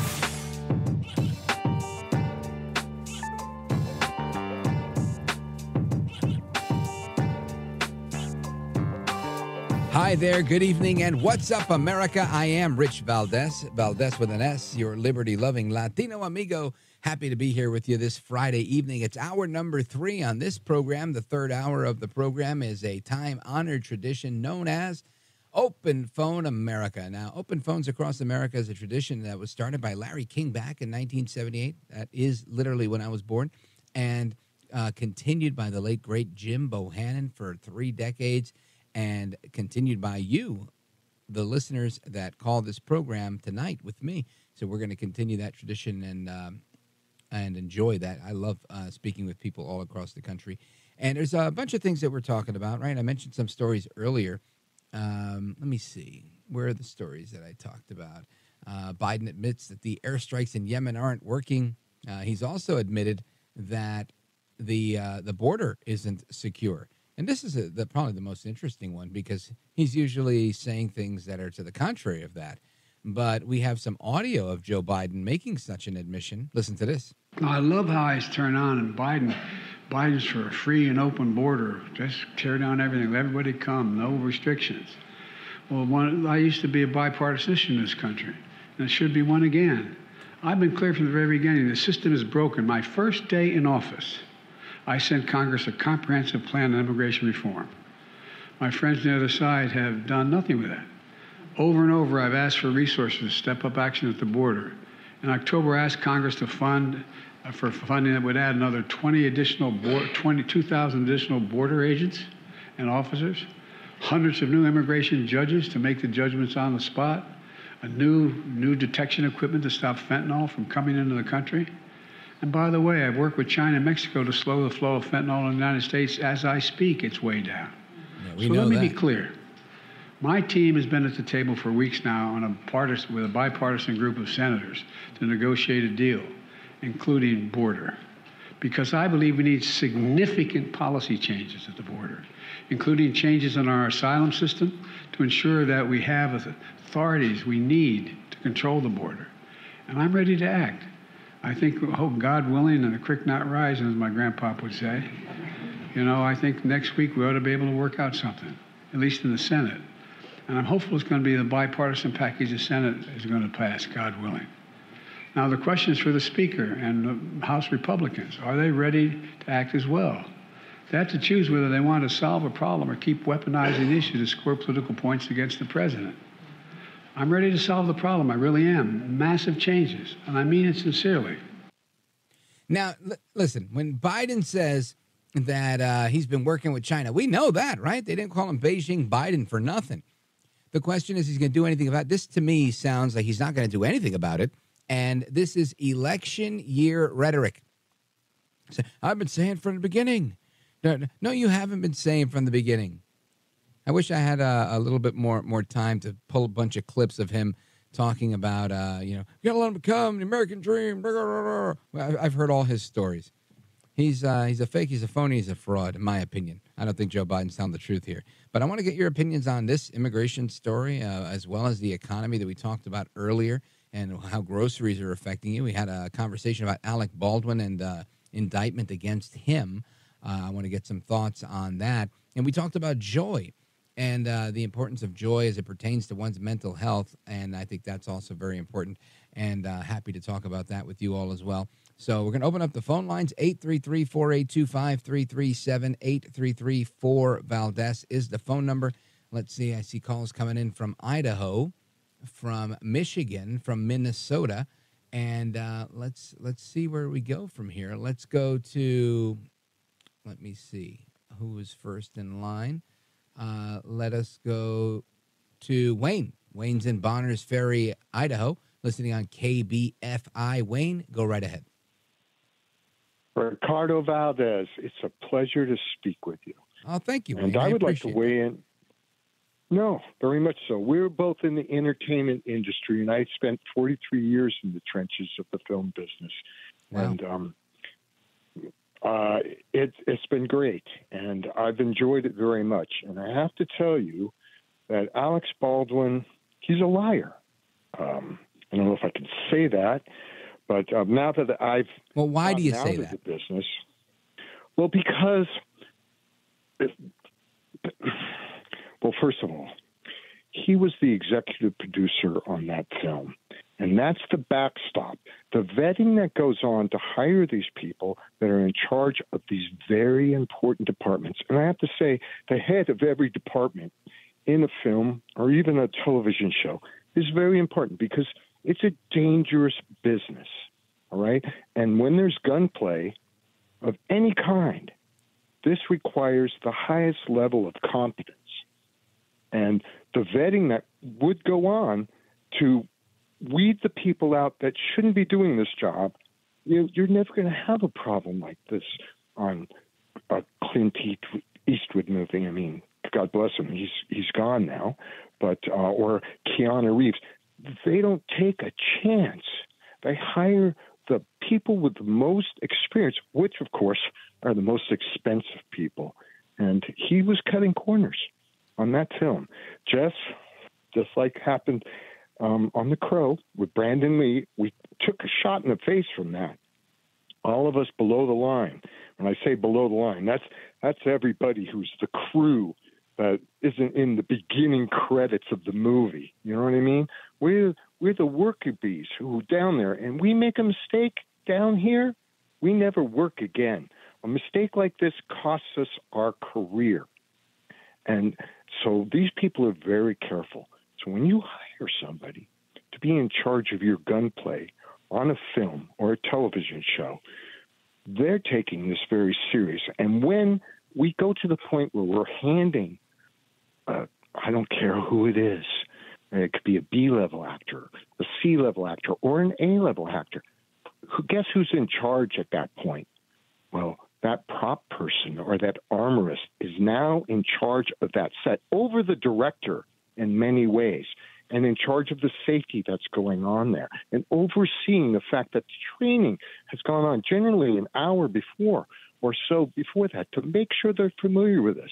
And the other thing is, I have to say, there is never any live ammunition on that set, ever. And right. how that was always the part that I didn't understand about this. Like, why, if we're making a movie, do we have a gun that shoots real bullets? Generally don't, Richard. A lot of the times, these guns are very expensive replicas of guns that only take this very proprietary type of ammunition. You can't even push anything through the barrel anymore on a lot of these very expensive prop guns. And these guns are made, and of course, these people invest a great deal of money, the people who are in charge of that kind of thing, and they have it's very cheap to go out and get yourself a used gun that shoots real bullets and put that on set. That's exactly what happened in the Crow. They took bullets. Got it. I see what you're saying, and that's where you're saying there were some corners cut, and that's why they ended up in the position that they were in. That makes sense. Again, I don't know all the facts, but I do know that this is an incredibly unfortunate situation. And Wayne, it was really good talking with you. Wayne in Bonners Ferry, Idaho on KBFI. Big shout out to everybody listening on KBFI and everybody in Idaho. I want to continue with this line of questioning with Patrick. Patrick's in Alexandria, Minnesota, listening on KXRA. Patrick, go right ahead, sir. You're on with Rich Valdez. All right, going once. Patrick, do we have you? Going twice. Go right ahead. I'm here. Say words on the radio so people can hear you. All right, he doesn't know how it works. Well, typically you call the radio show and then you give an opinion and you say, yeah, I think Joe Biden's terrible, or I think Alec Baldwin did a great thing or a bad thing or whatever. You weigh in on things. All right, we'll give it another shot. Let's go to Jeff. Jeff is in Lansing, Michigan on WILS. Jeff, go right ahead. You're on with Rich Valdez. Mr. Valdez, and that's Valdez with an if I'm not mistaken. That is accurate, sir. Yeah, How are you? Happy Friday. You made me laugh with that last caller that didn't answer the phone call. But I want to go back to your topic of joy with Lisa, and I'm sorry, but I didn't get her last name. Miller. Yeah. Lisa Miller. Joy is something that some people have an innate ability for that, and I look. I'm an ex radio person and an ex stand-up comic, and so that to me is a very, very easy thing. I know it's not easy for everybody, but I believe that my sense of humor is God's greatest gift to me. Mm-hmm. When I go out in public and I meet people in the service industry, whatever it is, it's a natural thing for me to put a smile on their face.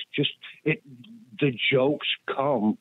I don't know where they come from, but it makes me feel good to make other people feel good. Yeah, no, I get that, and that's probably why you went into entertainment and worked in radio and comedy. Those things, they have to be kind of who you are, right? To be that way. I have two daughters. One of my daughters is just like that. Her purpose in life is she's an entertainer at heart. She's very funny. She's always making people laugh. She's a real joy to be around, and so is the other daughter. But the other one's a joy to be around because she's so helpful and she's so caring, and she will, help you with just about everything, no matter what it is. She's very empathetic, and it's a beautiful thing. And I wish I was more like her in many ways. Empathy is one of those things. I think I have some, but I definitely need a little bit more of it. But I think you're right. God tends to show off his glory in ways, in many ways, right? And not the least of which is how he imparts some of his image into each of us, whether it's a sense of humor or a sense of compassion or a sense of intellect.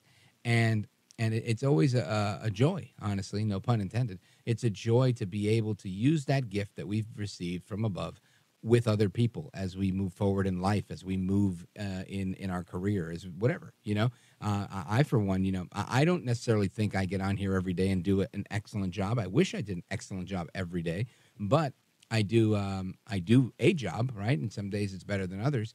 And whenever I get some feedback where people are like, hey, you made my day, or thanks so much, we really appreciate it, that stuff really matters to me because, without a listener, you don't have a show, right? Otherwise, you're just talking to yourself, and nobody wants to do that. So I totally get where you're coming from, Jeff. Thank you. Big shout out to everybody in Lansing, Michigan, WILS.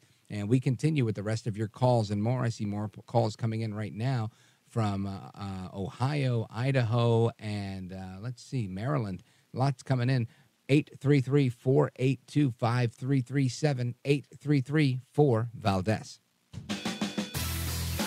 This is America at Night with Rich Valdez. Call now, 833-4-VALDEZ. That's 833-482-5337, 833-4-VALDEZ. That's Valdez with an S.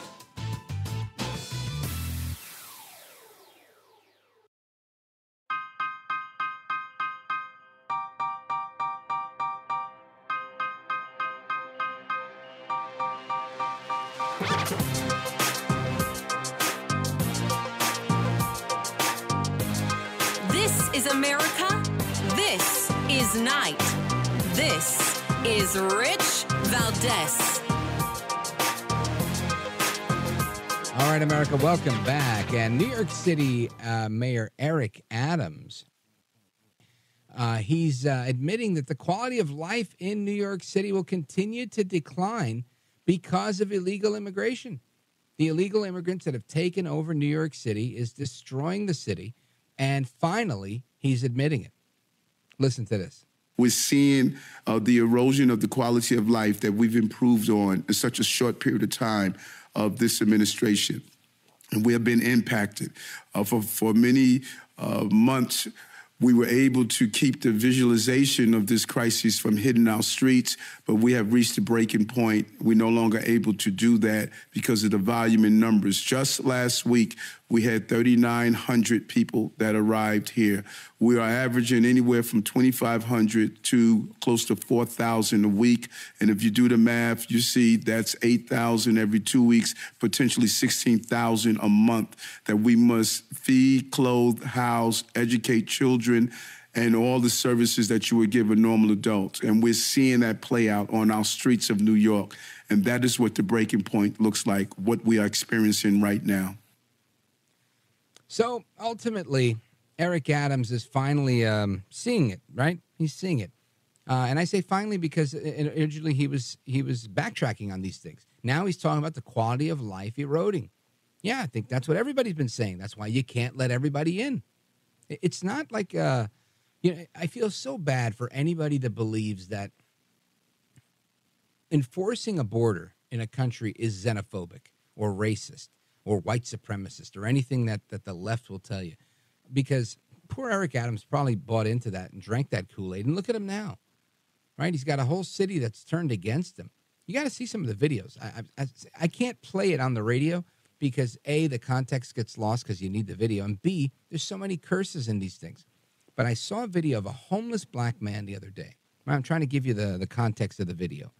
And a group of immigrants from different places. Couldn't tell if they were Hispanic or some sort of Eastern European, but they were like 4 or 5 guys together. And they were waiting for something to open up, to get some sort of goods or services, maybe a city office or something like that. And this man was very angry. He was wearing a blanket, and he goes to them, and he just yells at them in all sorts of expletives and tells them, hey, look, I've been here. Like saying, look, I'm the poor of this city. You can't come here and claim to be the poor of this city and try and get in front of me online to get stuff at this place. And it was this big argument. And he was like, no, I'm not going to allow it. And he's cursing at them. He's like, F you. And they're like, dude, we're not here to have problems. And it was just a fascinating exchange, in my opinion, that they were having, because all of this is about people feeling left out, right? Feeling left behind, feeling cast asunder. They don't feel like they count anymore. And when it comes to Eric Adams, he consistently plays this victim role. New York City, New York City. And I think to myself, what about Greg Abbott, right? White guy in a wheelchair in Texas. He's the governor there, not a mayor, a governor. This guy, every day, he's fighting the Biden administration. He's using the state police, the Department of Public Safety. They've got helicopters and airplanes. They're doing everything they can to secure the Texas border from the state side, which is not even in their purview, right? It's a federal function. Why isn't Eric Adams saying we're going to use the NYPD to make this secure? We're not going to let people in. We're going to turn these buses away. Why is he such a sucker? Why is he so soft? Maybe we could get him. Maybe if the folks in the control room can figure out how we can get Eric Adams on the show. I got a lot of questions for him. Folks, we're coming right back. Your calls and more. 833-482-5337. 833-4-VALDEZ. Don't go anywhere.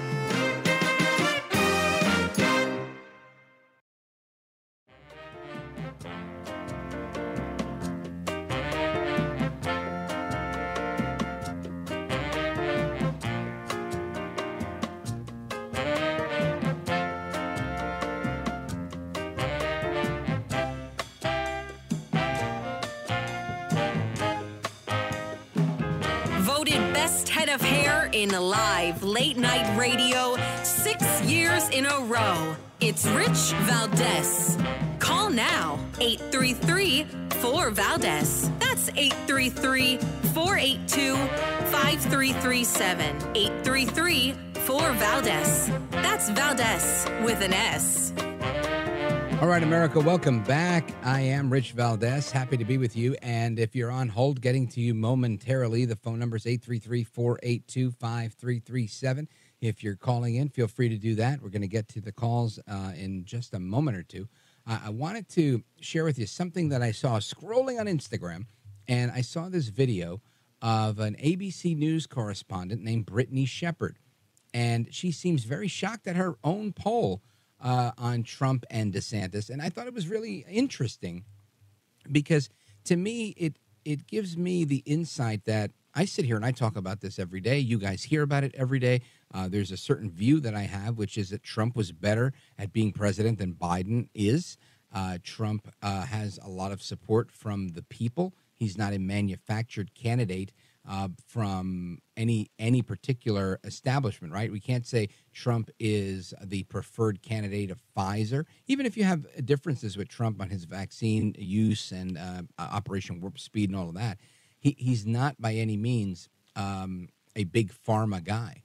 If there's any industry Trump taps into, I'd say it's hospitality and real estate. And I don't think he's the poster child for real estate. I don't think there's any real estate companies that are pulling his strings, if you will, right? So in many ways, when Trump gets together with his supporters, they are people, right? Now, some people have disdain for that. They think that is, a sign of weakness. Oh, he's just got a bunch of rednecks, a bunch of racists, a bunch of this and that. But he has tens of thousands of people that fill stadiums because they support his movement, his political movement, his ideology. And that's not the case for most other politicians, right? Who, if they're with their supporters, they are big companies, big corporations. So I think that's an important point to underscore.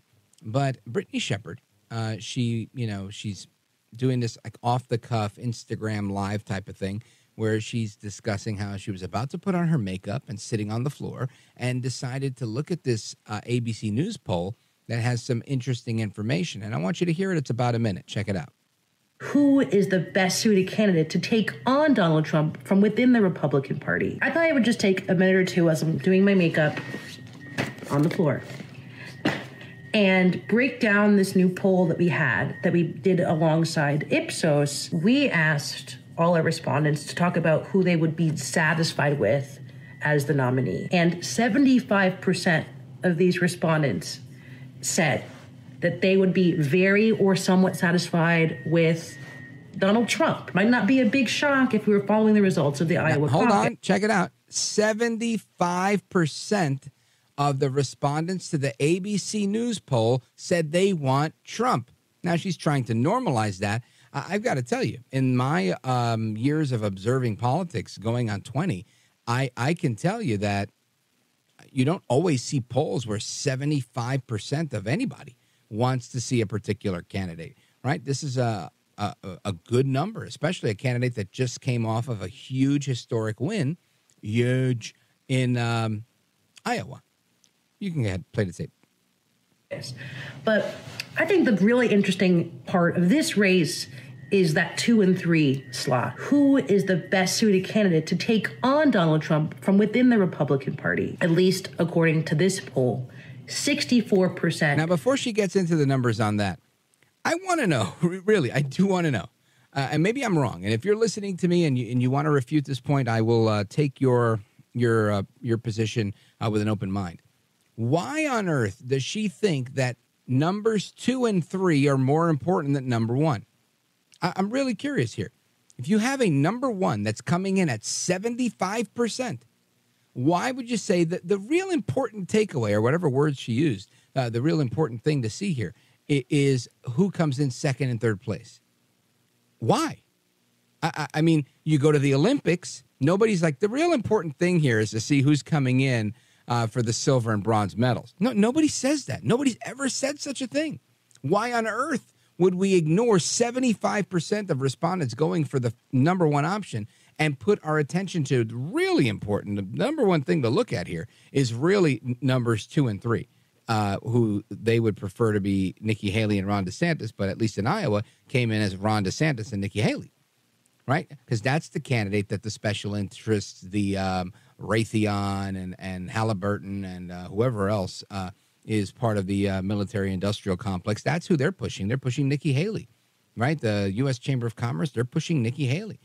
And that's not the more conservative option like Ron DeSantis or Donald Trump. And it just fascinates me that as a news person, I don't believe she's lying, and I don't believe she's trying to massage the truth at all. I think she's genuinely more concerned at looking at 2 and 3. And my thinking is, why? Why is your curiosity so piqued? And I can tell you my supposition is that she's like, well, that's because all these crazy racist rednecks, they all like Trump. So when you move them aside, the base of the party, then you have the regular people. And the regular people, well, they're really the ones that are going to decide on numbers 2 and 3. But I got news for you. The regular people, numbers 2 and 3, they never win elections, right? It's number 1 who wins the elections. And that remains to be seen. But the logic here is astounding. Go ahead. Of these Republican and Republican-aligned independents were either very or somewhat satisfied with Florida Governor Ron DeSantis. And there's been a ton of stories about how Ron DeSantis' campaign might be in its 11th hour. But I just want to stress that all of these are live balls. And if you had any question about the state of the Republican primary, like hopefully this can just begin to answer who is coming out and what people are thinking, with the big caveat that a lot can change between now and Election Day. The big cap. It's almost like there's a glimmer of hope here, folks. Trump may not be number 1 forever. And that's true. He may not be number 1 forever. But when you have the situation that we have in this country, and when you have a Republican base that's squarely behind the former Republican president, why ignore that? Why not just be mature? Look, when Joe Biden got elected president, whatever the reason be, once he took the oath of office, that was that, right? That's how that went down. I didn't sit here and continue to cry over spilled milk. We lost fair and square at that point, right? Even if they stole the election, they successfully stole it. You can't fight this stuff forever. You can try. The candidates that are in court and they went to court and they tried to do things, great. But we had to move on. We had to swear in a president. We had to move forward. And that happened. I saw the inauguration. Joe Biden took the oath of office. He's the president. He's still the president today. Right? At some point, reality kicks in. And my question here is, why is reality not kicking in for our friends on the left? Anyway, let's go to Paul, Zanesville, Ohio, WHIZ. Paul, go right ahead. Good evening, Rich. Yeah, Rich, you was talking about Joy earlier. Well, it's kind of hard for me to have Joy when we got Joy Behar, and what's the other one? Whoopi Goldberg. Joy Reid. Oh, Joy Reid. Joy Reid, yeah. Joy Behar. Yeah. How can you have joy in your life with them two? But anyway, aside from that, not that kind of joy for sure. Yeah. Now, Kamala Harris, you had what she said. The first time I heard it was, I think, yesterday on your show, when she says that she's scared. Well, she should be, because the American people have had it with the left and and the Democrats, in my opinion. Look how good Donald Trump did in Iowa, and I think he's going to do pretty good here in New Hampshire. But the American people's had it with all this crap that they're throwing forward. When you was talking about Nikki Haley, now the one thing that caught my ear was she saying that she wants to raise the age of retirement. Now, I'm right around 60s, Rich. I'm lingering right in that area. I don't know if I could go another 10, 15 years, dude. I was an electrician for over 30 years. Right. And who wants to? And she wants to. Yeah. So that's one reason that I just do not like her. Ron DeSantis, he's been kind of quiet in my opinion. I haven't heard a whole lot from him. But Donald Trump, he just seems to be getting stronger and stronger. And that's just my opinion. And, like I say, I always enjoy your show. Oh, well, thank you, Paul. Listen, I agree with you. I will say I do like Nikki Haley. I think she's a nice person. And I think for the sake of this campaign and what she's trying to do to win this campaign, to be like the alternative establishment candidate, I don't lose respect for her. I don't think she's a bad person. I just disagree with these positions. It's not what I think is good for America at this point. DeSantis, another person I have a lot of respect for. I think he's terrific. He's a rock star, in my opinion. He's unmatched here, right? He's not the guy to beat Trump. I don't know if there is a guy to beat Trump in this situation. And just not because Trump is so great, but because Trump was president. And if you have a guy that was president and has this track record, why on earth would we try to reinvent the wheel? It makes no sense to me. To me, it makes sense to say, look, this guy did his thing. He got more more votes in his reelection than any other president to be reelected. And, it calls into question the validity of all of these mail-in ballots and the actual number that they say Joe Biden won by. But putting that aside, Trump has a track record of peace, a track record of no new wars, a track record of turning back the over-regulation that we saw in our country, a track record of increased productivity when it comes to energy dominance, not just independence. And there's many areas, median household income being up something like $6,500. There was a lot of areas where Trump did well, and I think it's those same areas that we need to focus on, irrespective of others saying, I think I can do better than him. They've had their chance. They've said what they're going to say, and they're going to continue to run against him. But I don't see them in any way making a dent or an impact, especially when the Democrats are out there saying that Trump is the de facto nominee. If the Democrats are saying that, then Republicans really need to kind of recognize it. Well, Paul, I really appreciate your kind words and, of course, your loyal listenership to this program. I wish you a good weekend. A big shout out to everybody on WHIZ. And we're coming back with the rest of your calls and more. 833-482-5337, 833-4-VALDEZ. This is America at Night with Rich Valdez. Call now, 833-4-VALDEZ. That's 833-482-5337, 833-4-VALDEZ. That's Valdez with an S.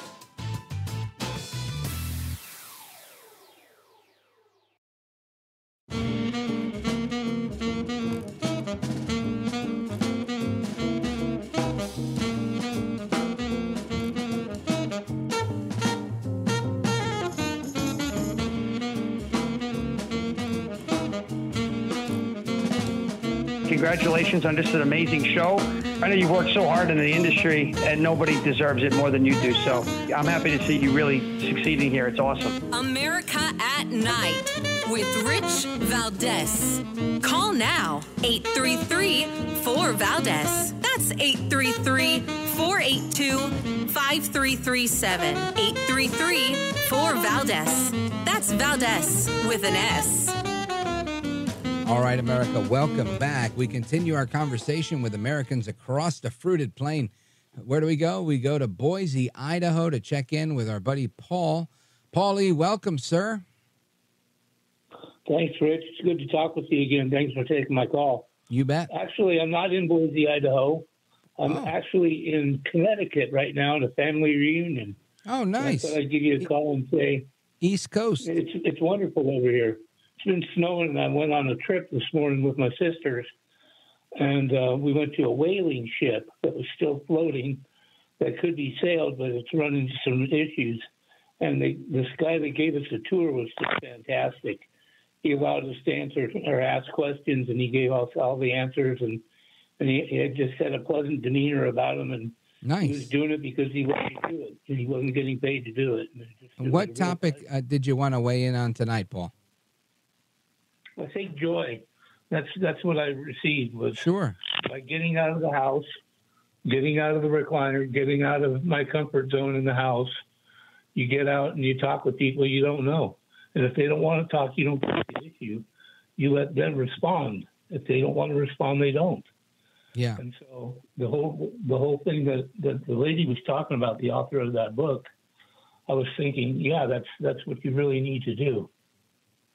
Listen, I'm with you.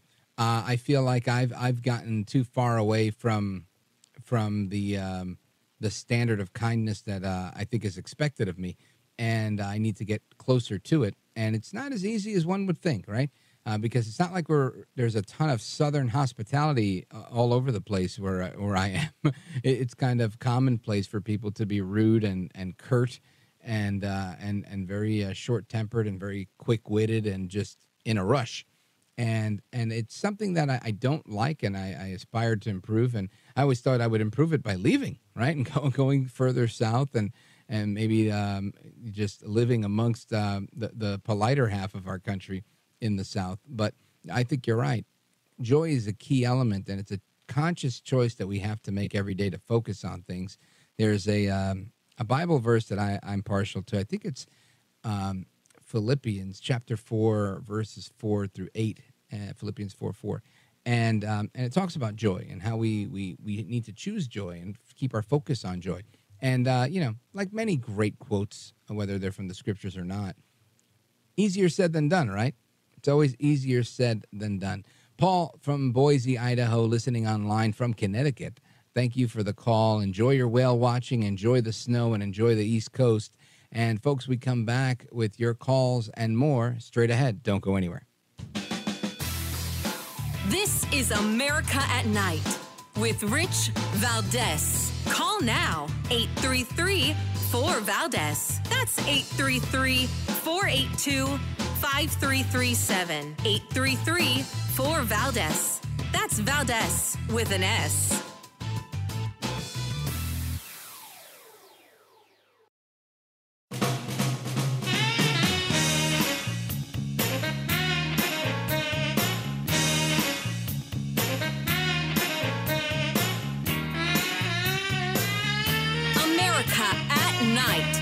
With Rich Valdez. All right, America, welcome back. And Kevin Roberts, he's the president of Heritage Foundation. He was at Davos, Switzerland for the World Economic Forum, the elites, where they get together and they talk with Klaus Schwab and Yuval Harari and all the rest of those crazies. And listen to the back and forth between Roberts and the reporters. What do you think he means by retribution? Well, it's laughable that you would, or anyone would describe Davos as protecting liberal democracy. It's equally, standing up for it. It's equally laughable to use the word dictatorship at Davos and aim that at President Trump. In fact, I think that's absurd. But I'm going to step aside from that constructive criticism and instead answer your question. Yep. And I'm going to be substantive here. President Trump, if he's the next president, for that matter, I think whoever the next conservative president is going to take on the power of the elites, which I mentioned earlier. But the thing that I want to drive home here, the very reason that I'm here at Davos, is to explain to many people in this room and who are watching, with all due respect, nothing personal, but that you're part of the problem. Political elites tell the average people on 3 or 4 or 5 issues that the reality is X, when in fact reality is Y. Take immigration. Elites tell us that open borders and even illegal immigration are okay. The average person tells us in the United States that both rob them of the American way of life. They're right. President Trump will take that on behalf of the average American. Again, that's Kevin Roberts, president of Heritage. And I think he's right. Whether we're dealing with Yuval Harari or the rest of those crazies, it's so important that we push back the way he did. I want to go to Bill in Dagsboro, Delaware, WXDE. Very quickly, Bill, who do you think will be Trump's running mate? I believe it's going to be Kristi Noem. Kristi Noem's a very good choice, the governor in South Dakota. She's terrific. Thanks for the call, Bill. I appreciate it. Frank in Evergreen, Montana, we've got 25 seconds for you. What say you? I want to say there's still a lot of drug getting across the border up here on the east side of Glacier Park. Oh, it on the Canadian border. Canada. Yeah, you know what, Frank? I think you're right. They're using every opportunity to bring drugs across the border that they can. And that's exactly what they were just talking about at Davos at the World Economic Forum, how it's not okay to have an open border. It's not okay to transport drugs. It's just not okay. Folks, thank you, Frank. I appreciate it. Hasta la próxima. I am Rich Valdez. Take care. Good night, and God bless.